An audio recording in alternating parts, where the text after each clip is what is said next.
This is Dementia Air Network, brought to you by Beyond Dementia Coalition, and I'm your host, Bruce Leyton.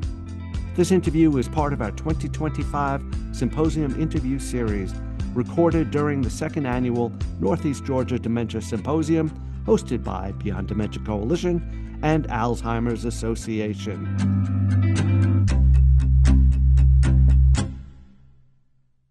Hello, everyone. I'm honored to welcome Dan Goerke, and Dan is a husband, an Alzheimer's caregiver who never gives up.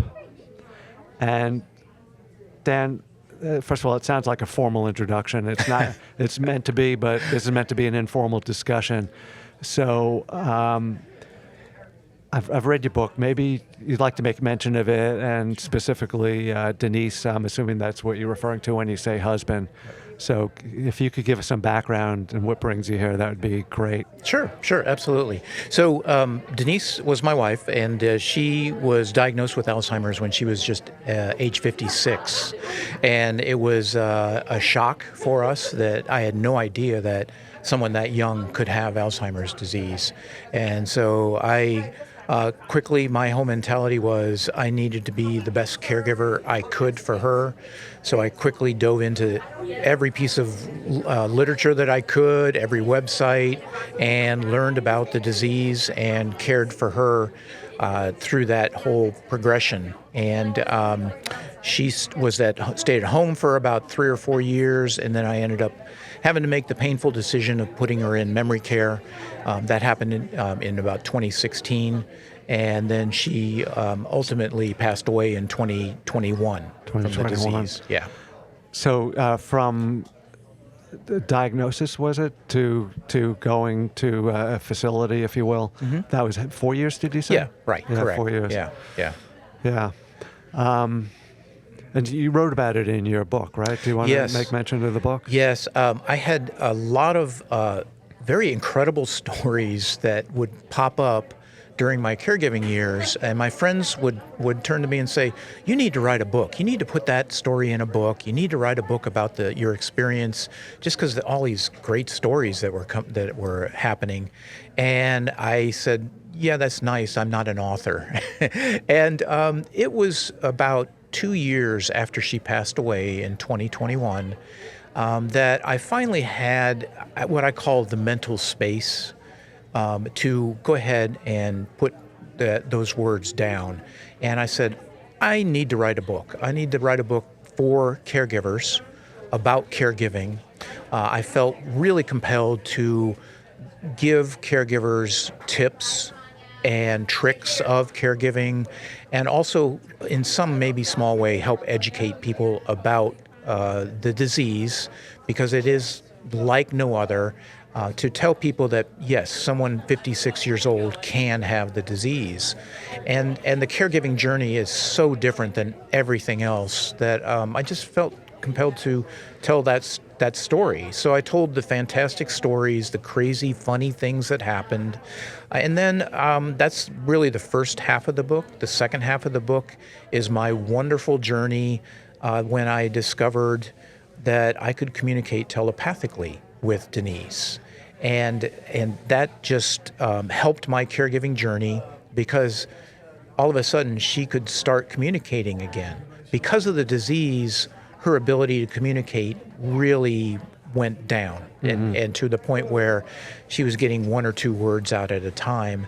And we were struggling with typical daily activities, like going to the bathroom was a struggle. She couldn't figure out, if you can imagine this, how to sit on a commode. And so when I started communicating telepathically with her, I asked her those questions. How do I get you to the toilet easier? And so it just sent me on a whole nother journey with the disease and with her. And that is basically what the book is about. Unforgettable, unbelievable. Unbelievable. Yeah. You talk about sense of humor also, which I find interesting. I haven't read through the whole book, but yeah. I found certain sections that really intrigued me.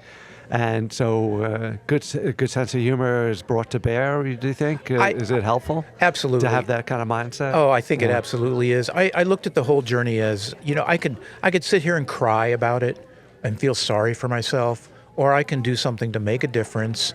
And I can look at situations and laugh at them and find the humor in them. Find the humor in the fact that we would take neighborhood walks and she would take scissors with her because she would run up into people's yards and clip flowers out of their gardens that she liked. And I thought, well, she's got Alzheimer's. I'm not going to stop her from doing that. I'm just going to look at her and laugh. And no one ever said anything about it. And she would come home with these great flowers and make wonderful flower arrangements for the house, and it would just bring a smile to my face. I find and people I speak to, some of the best support comes from the neighbors and with an understanding. Were the neighbors aware and understanding of? To this day, Bruce, I don't know. I didn't ask. I was like, okay, cut your flowers and let's go. Well, let's go. Right? I was wondering how you were feeling about that. So one of the things that generally we talk about is there are those that have resources, those that don't necessarily have resources, and I'm assuming you might have been working, and it sounds like maybe you had to give that up for a while. I don't know what your situation is, but tell me about the resources available to you and how that played out, if you could. Yeah, and I'd like to do a full interview with you at some point. Oh, yeah, absolutely. Absolutely. The quick version is, yes, I had to keep working, being in my 50s, and I needed to bring in income to help pay for her care. So, yet I looked at that work as not only something necessary for income, yet it was a respite from the disease. Not from Denise, but I got away from the disease for a while, which was useful. As far as other resources go, I leaned at the time very heavily on the Alzheimer's Association and got involved in support groups with them.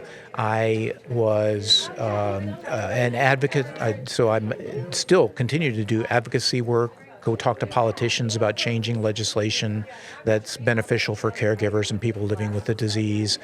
And I did community education, I do the walk to end Alzheimer's. So I just became fully immersed, which was therapeutic for me, let's be honest, to be able to give back. And I still do that today, and I commend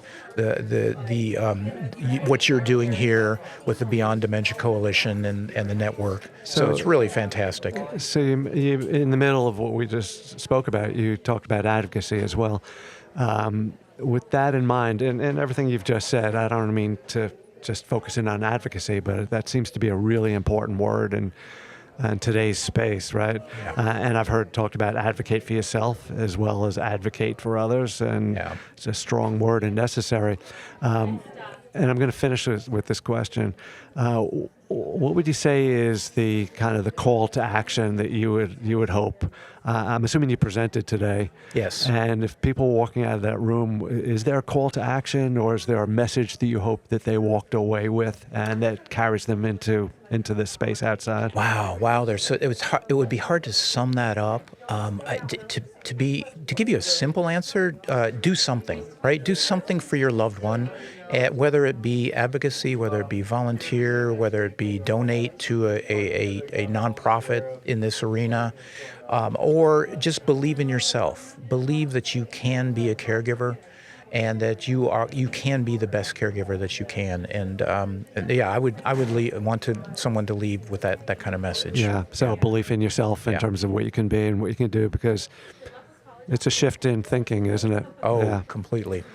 No other disease. Yeah. We'll talk about that in more depth, hopefully, in the future. Dan, thank you so much for being with me and sharing your time and your thoughts. Yeah. Thank you, Bruce.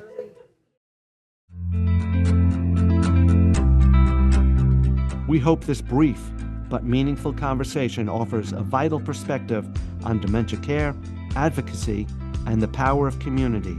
This is Dementia Air Network, where voices matter and stories connect. Until next time, stay curious, stay compassionate, and keep the conversation going.